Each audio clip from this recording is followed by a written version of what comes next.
झाड़ू वाले की भी 18,000 रुपये तनख्वाह दे रही है सरकार। हम तो उससे भी गए गुजरे, हम अपना ईमानदारी से काम करने को तैयार हैं और कर रहे हैं। हम चाहते हैं कम से कम 50,000 रुपये मान दे दिया जाए। 6,000 में आप चाहते हो कि 5-6 हज़ार आपका घर बसर जो है गुजर बसर हो जाएगा? हम इस डीसी ऑफिस में कुछ लोग जो मेरे पीछे खड़े हैं, आज तक लोग जो है राशन लेने वाले अपना ज्ञापन देने आते थे, या फिर जिनको राशन नहीं मिलता था या फिर राशन मिलने में दिक्कत आती थी, उसको लेके फिलहाल जो लोग हैं वो डीसी के मार्फत आगे ज्ञापन देते थे। लेकिन आज ये डिपो होल्डर जो हैं लगातार यहाँ पर खड़े हैं और फिलहाल अपनी मांगों को लेकर यहाँ पर लगातार जिसे कहा जाए ज्ञापन देने के शांतिपूर्ण तरीके से ज्ञापन जो है सीएम मनोहर लाल खट्टर के नाम दिया गया है, जिसमें से उनकी मेन जो मांग है राशन डिपो में 60 वर्ष की आयु जो निर्धारित करने के विरोध में जिला स्तरीय जो है ये फिलहाल ज्ञापन दिया गया है। मांगे कई तरह की हैं और जिस तरह से देखा जाए इनका जो एक मानदेय होता है उसके ऊपर भी इन्होंने सवाल उठाया है कि मानदेय हमें मिलना चाहिए, क्योंकि जिस तरह कमीशन की बात की जाती है, कमीशन भी लगातार कई दिनों मतलब कई महीनों बाद कमीशन मिलता है और ऐसे कई तरह की शिकायतों को लेकर फिलहाल ज्ञापन देने लोग पहुंचे हैं।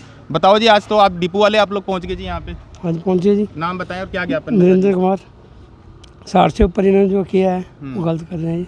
60 से ऊपर क्या 60 तक खत्म कर दिया है? 60 तक खत्म कर दिया है। तो क्या चाहते हैं आप? हम कहते हैं वो बढ़ाई जाए कुछ में। उम्र बढ़ाई जाए। आप क्या कहते हैं भाजी? उम्र बतानी चाहिए। आपका भी डिपो है? ठीक है, क्या नाम है आपका? उषा रानी के नाम। जो उम्र बढ़ा देंगे बहुत जवान लोग जो है आप कट्टे की बोरियां उठा लेंगे, आप 60 साल के बुजुर्ग कैसे कट्टे की बोरियां उठाएंगे? तो बताओ। हाँ जी बताओ। नहीं, काम तो करना ही, फिर रोटी तो खानी है। जो इस डिपो के सिर पे हमने सरकार ने कुछ सोच समझ के 60 साल की उम्र बताई होगी, या उसको कुछ सोच समझ के आपने देखा कि आप अब क्या फैसला करवा रहे हैं आप लोग? नहीं, जो पहले पता होंगे कोई होर नौकरी होंगी, कोई भी सरकारी नौकरी होंगी, सानू ये तो नहीं पता भी एकदम रिटायर कर देंगे, मतलब एकदम मतलब है तो गलती फैसला ना जो। आप बाबू जी नाम बताएं और आप बताएं क्या है? हुक्मचंद मित्तल, जिला प्रधान पंचकुला। सरकार ने जो ये किया है हम इसके इसलिए खिलाफ हैं कि जब हमें डिपो दिया गया उस टाइम ऐसी कोई शर्त नहीं थी सरकार की। आज ये शर्त कहाँ से आ गई? तब शर्त लगाती सरकार। नियम और निर्देश तो लगातार बनते हैं ना। 5 साल पहले क्या था, 5 साल बाद क्या है सर? देखो कितने बदलाव हुए हैं सर। लाइसेंस में अब ड्राइविंग लाइसेंस है, उसमें उम्र है क्या? कितने लाइसेंस गिनाऊं? केमिस्ट वाले का लाइसेंस है, वो भी सरकार से है। वो तो 90 साल का बंदा भी चला रहा है केमिस्ट की दुकान। तो डिपो धारक के नाम लाइसेंस का मतलब है वो मशीन चलाता है, तुलवाता तो लेबर से है। इनको मेरे को कट्टा उठाने की क्या जरूरत है? लेबर का जो मैं बंदा रखता हूँ वो कनक तोल के देता है लोगों को। लेबर के पैसे कैसे चुकाओगे? आपको तो कितना कमीशन मिलता है? कितना कमीशन कमा लेते हो आप पूरे महीने? कितना? 150 रुपये प्रति क्विंटल सरकार। आपको पूरे महीने से कितना मिलता है? 20 से लेकर 22,000 तक मिलता है। किराया कितना है आपके जो शोरूम? 8,000 रुपये।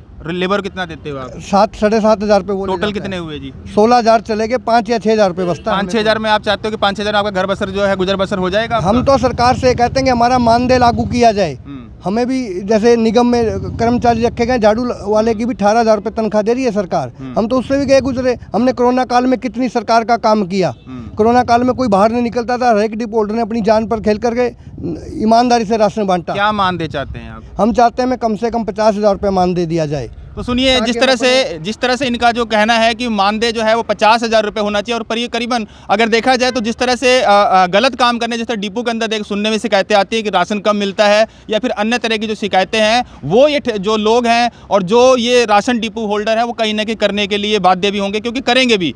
अगर आप उनका 5-6 हज़ार में आप समझिए कि एक परिवार का गुजारा होगा। जो डिपो होल्डर ये लोग हैं, इनके बाल बच्चे भी होंगे, क्या 5-7 हज़ार में गुजारा कर पाएंगे? ये सबसे बड़ी बात है। तो कहीं ना कहीं इन्हें मजबूर ना किया जाए। इनका ऐसा कहना है कि इन्हें मजबूर ना किया जाए कि हमें गलत काम करना पड़े, या फिर किस तरह से गलत काम, राशन जो है कम देना, या फिर जो है राशन किसी को ना देना, ऐसी दिक्कतें कहीं सुनी भी होगी बाबू जी? ऐसी दिक्कतें करते हुए तो आप लोग करते ही नहीं करते हैं जी? हम तो ये चाहते हैं हमें कि इज्जत। मैंने ये पूछा कि आप लोग ऐसी हरकत करते हैं कि नहीं करते हैं? नहीं, ऐसा कोई नहीं करता। कोई किसी के 1-आधा% कोई किसी के साथ हो जाता है, जानबूझकर कोई नहीं करता। लेकिन जब उसको 5-6 हज़ार रुपये मिलेगा, कहीं वो कर देता है तो वो डूबता क्या ना करता। बच्चे तो उसने ही पालने हैं।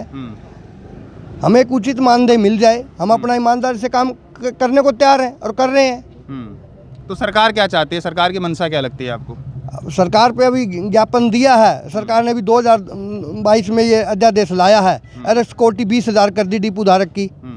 20,000 रुपये सिक्योरिटी कर दी है। पहले 5,000 रुपये थी सिक्योरिटी, अब इसमें 20,000 कर दी और 300 कार्डों का डिपो कर दिया। 300 कार्डों का वजन बना 30 क्विंटल, 30 क्विंटल का कमीशन बना 4500 रुपये। 20,000 रुपये वो सिक्योरिटी भर के कैसे डिपो चलाएगा? वो किराया अलग रह गया, मजदूर वो तो मैंने गिने ही नहीं आपके सामने। ना बिजली गिना, ना वो मशीन में रोल लगेंगे, ना वो गिने। लेबर तो वही कह रहा हूँ, कुछ मतलब कहने मतलब फ्री सेवा करवाई जा रही है फ्री आपसे? सेवा करवाई जा रही है। कोई उसके बदले में आप जो आपकी जो मांग है, स्पेशल मांग है, मानदेय की मांग है, हाँ जी। उसकी दूसरी मांग है कि आपका जो उम्र का किया जाए। तीसरी एक मांग और थी जो आप मार्जिन होता है, मार्जिन जो मनी हमें हाँ। टाइम पे टाइम, जैसे अब हम जनवरी का बांट रहे हैं, हमें फरवरी के फर्स्ट वीक में वो मिल जाना चाहिए ताकि हम अपना गुजारा कर सकें। 5-5 6-6 महीने हमें पैसा नहीं मिलता। तो क्या फिर अपने बैंक बैलेंस का यूज करते हो फिलहाल? अभी आप 5-6 महीने अगर नहीं और मिलता तो, इधर-उधर या से तो फाइनेंस- गलत काम किया जाता है? फाइनेंसर से इधर उधर से भाईचारे पैसा तो कहीं ना एडजस्ट करना। अब तो ये चलो 1 साल के लिए इन्होंने फ्री कर दिया, हमें कोई पैसा जमा नहीं कराना। लेकिन अब जो हमारा मजदूर है या बिजली का बिल है वो तो हमें अपनी जेब से देना पड़ रहा है।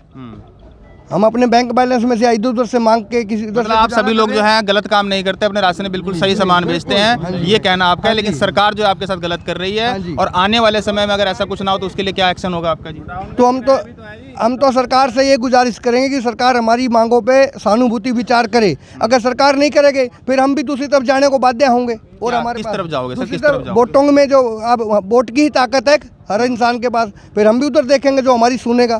कोई भी पार्टी राजनीतिक दल जो हमारा साथ देगा हम उनके साथ जाने को मजबूर होंगे। कुल मिला के जो इनकी मांगे हैं फिलहाल यही कि हमें मजबूर ना किया जाए, कि हम ईमानदारी से काम करने के लिए बाध्य रहें, लेकिन कहीं ना कहीं हमें मजबूर ना किया जाए कि हमें बेईमानी से काम करना पड़े। कई तरह के किराए की बात आती है, किराए भी दे रहे हैं, लेबर को भी दे रहे हैं, और साथ साथ में जो अपना शोरूम और गोडाउन का किराया है वो भी साथ साथ देना पड़ रहा है इनको। इन सब मांगों को लेकर फिलहाल इन्होंने ज्ञापन दिया है। अब देखना ये रहेगा कि इनकी मांगे कितनी मानी जाएगी। हालांकि आपने लगातार देखा होगा कि यही जो डीसी ऑफिस के अंदर जो राशन जिनको ना मिले या जिनके राशन कट चुके हैं, ऐसे लोग जो है लगातार तमाम लोग यहाँ पर इकट्ठे होते थे, लेकिन आज डिपो होल्डर ही यहाँ पर इकट्ठे होते। कहीं ना कहीं सरकार को सोचना जरूर होगा। और सबसे बड़ी बात इन्होंने एक बात और बोली है कि वोट की चोट, और वोट की चोट जो हमारी नहीं सुनेगा उसको हम वोट की चोट में जरूर उसका जवाब देंगे। ऐसे ऐसे इनके कहने हैं और ऐसे ऐसे इनका बयान है। धन्यवाद।